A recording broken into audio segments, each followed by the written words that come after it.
Hello, welcome. It's great to see you. It's been, I think, a week or two since I've been in here. So if this is your first time watching, let me know in the comments so I can say hello. And if you're watching the replay, same thing. If you can hashtag replay, then I can come back and say hello, because I do appreciate you being here. And I'm hoping that this will serve you today. So if you are not familiar with me, my name is Jennifer Longmore, founder of souljourneys.ca, and I own the #1 Akashic Record Training School in the world, and also the Podcast Connector, which is the #1 guest expert podcast booking company. That sounded really weird. Anyways, I'm excited to be here with you today. I'm going to be chatting with you about the very stealthy pattern that is causing you to leave at least 5 figures on the table every month, if not more.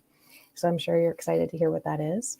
It's not going to be what you think it is, but I have been in business now for almost 2 decades. I network with entrepreneurs all over the world. I have a ton of 7, 8, 9-figure colleagues that we chat regularly. And I'm going to tell you that this is the one thing that they all had to overcome in order to create that, myself included. And I'll say it's still a work in progress, by the way, because it's that stealthy and it's got that much of a hold on us.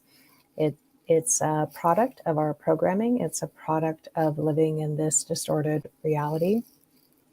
It's a product of generational stuff, generational cellular memory, I'll say. It's a product of parental programming, societal programming, and so on.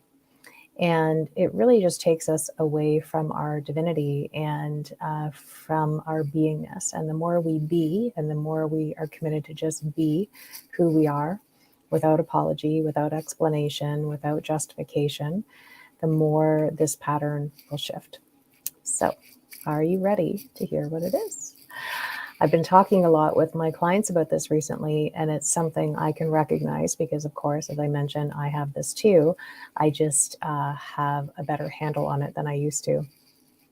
Way back in the day, I used to say yes to everyone. If people wanted to work with me, even if I had a screaming intuitive hit saying, no, run the other way, I would still say yes to everyone. I would let people in my home to do readings on them, to do Reiki, whatever I was doing at the time. And even worse, and I'm sure you've had this experience too, sometimes you can get referrals, and as much as you appreciate your clients and appreciate them referring, sometimes they can send people to us because they want us to fix someone for them, and that person is being referred for a reason, meaning they're not very coachable, right? And they're really stuck in their stuff, and that can be awkward too. And the pattern I'm talking about is this version of us that actually desires to protect our peace, but we have a misidentified way of navigating that. And so we keep the peace. We fawn, we freeze, we people please, we bob and weave, we get passive avoidant. There's all kinds of things that we do in order to do what we think we're doing, which is protect our peace. But in fact, we're keeping the peace. It can also look like erecting barriers instead of boundaries. So we can have a misidentified sense of what boundaries are. And so we're literally putting up solid brick walls or titanium shields when all we need to do is set an energetic boundary, right? So we can be extreme, so to speak, in keeping our peace or protecting our peace, having the illusion that we're protecting our peace by putting up all this hardcore stuff that keeps everything out, makes it even that much harder to receive. Or we can have completely loosey-goosey boundaries, and all kinds of things permeate that, including energy vampires and takers. And for those of us that are overflowing, we tend to attract bottomless pits. And a bottomless pit won't even acknowledge that anything's been poured into them because they always feel empty. So you can never do enough for them. It'll feel like you're being gaslit.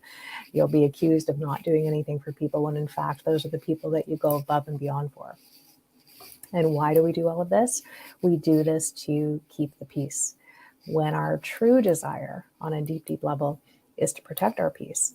And sometimes protecting our peace means that we're going to have to say no to people that want to work with us, because we might sense that there's a far greater storm if they enter our world than a rainbow, so to speak. We might put up with colleagues that are constantly taking and not really reciprocating. We might allow people to get away with a lot of payment drama and constantly pushing and pulling with that. We might let people get away with mimicking our IP, which is just a fancy way of saying copying. And any grown adult, and especially anyone that's gone to any kind of post-secondary education, knows that you have to cite your sources. So this whole "I didn't know I was copying you" stuff is actually a load of crap, right?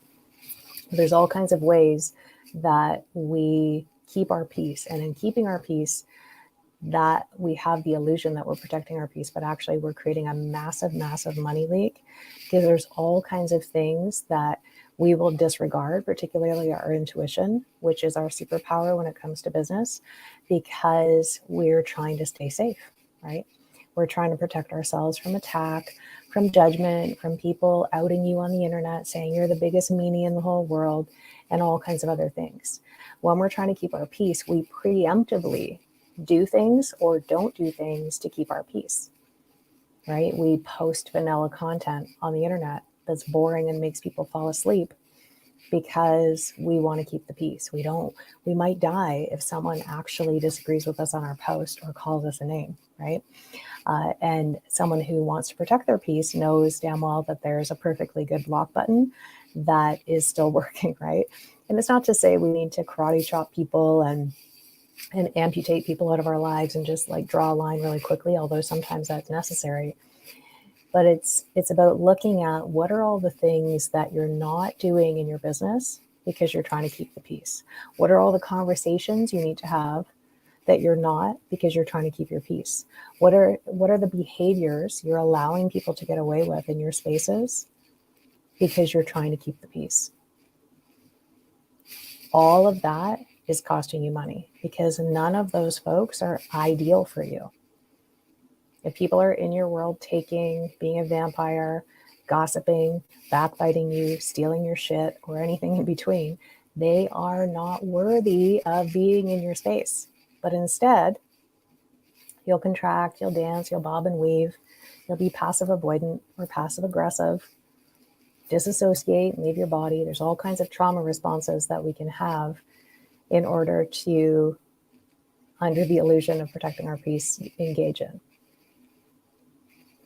And that's all the stuff that's going to cause you to leave money on the table. It's going to cause you to undercharge.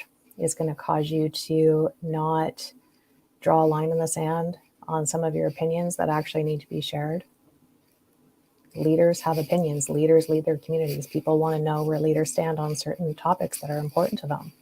But if you're avoiding all of those because one person on the internet might get mad, instead of saying, hey, if you're easily offended on the internet, maybe this isn't the place for you. Instead, you choose to contract. How can I make this better for this person? Who do I need to be in order for this person to like me? What conversations do I need to avoid having so I don't look like a big B or a dummy or whatever, monkey mind stuff you're saying in your head? This is the stuff that causes you to leave a lot of money on the table, because it directly relates to how much action or inaction you're going to participate in, and not even just that, aligned action in order to move your goals forward.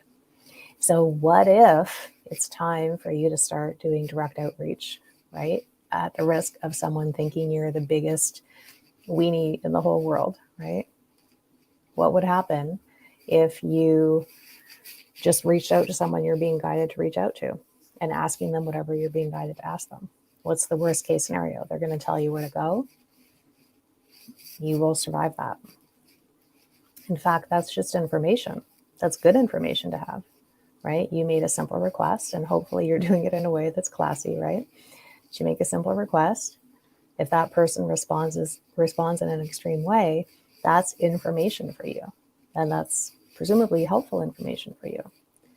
You're not going to die from it, right? You're not going to die if you do outreach in the DMs.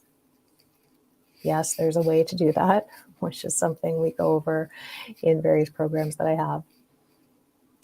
There's going after the podcast interview, going after the speaking gig, going after whatever you're going after. What if you were completely unattached to what people thought of you? What if you knew that no matter how people responded to you, that you would not only survive, you would thrive? Again, just information. Oh, that door is closed. You may go back and try and open it. Not all doors are closed forever, right? But if it is closed forever, that's just information. That's actually a really honoring of your time to know not to spend any more time trying to knock on a door that's never, ever going to open. And instead, redirect your energy onto finding the doors that are going to open, and preferably just fling open, right? When you approach them without even knocking, without blowing on it, without anything. So I'm going to be coming in here over the next little bit and talking about different trauma responses that cause us to leave a lot of money on the table. So if that's helpful for you, let me know in the chat or in the comments. This is something that we go deeper into in the Exponential Client Attraction Mastermind. So if that's something that you would like to learn about and learn how to exponentialize your client attraction without all kinds of extra work on your part and without spending money on ads and so on, then I invite you to private message me. And as you might have seen, I am accepting 3 new private clients for next year. For those of you that don't know, I have an 8-figure company, and I got there in a very particular way. Not all ways are the right ways, but I love helping women shift from, like, collapse time, I should say, from 6-figure years to 6-figure months very, very quickly. And we've done that several times over in the company. So if next year, if 2023 is your year that you're deciding you're going to make your first 7 figures or add 7 figures to your revenue, I highly recommend that you reach out. We're going to be doing a lot of things, energy transmissions, and really aligning you with what you're coded for. But of course, really grounded strategy, business strategy, in alignment with the new business templates that are coming through, to really, as I mentioned, collapse time and space to allow you to have the income goals that your brain has decided need to take a certain amount of time. And we're going to shift all of that stuff. We're going to open up all kinds of neural pathways, clear trauma, do all kinds of things to allow that to happen for you very quickly, and ideally in a way that surprises and delights you. So if that is something that speaks to you, you're already at 6 figures and you're ready to go deeper, you're ready to really lean in and create that for yourself, definitely recommend that you reach out. So in the meantime, I'm going to send you lots of good juju. I'm going to invite you to look at ways that you might be contorting yourself. We all do it, so there's absolutely no judgment around it. Where you might be contorting yourself and thinking that you're protecting your peace where you're actually keeping the peace. Because, and you'll know, by the way, because it won't feel good in your body. You'll feel a little bit, right? It might give you a bit of a gulp factor to protect your peace. But the question I would ask you to ask yourself is, in the short term and in the long term, can I live with this decision? If the answer is yes to both of those, then that's all that really matters, right? Anyways, I hope this served you. I look forward to seeing you again next week, and I'll talk to you very soon. Bye for now.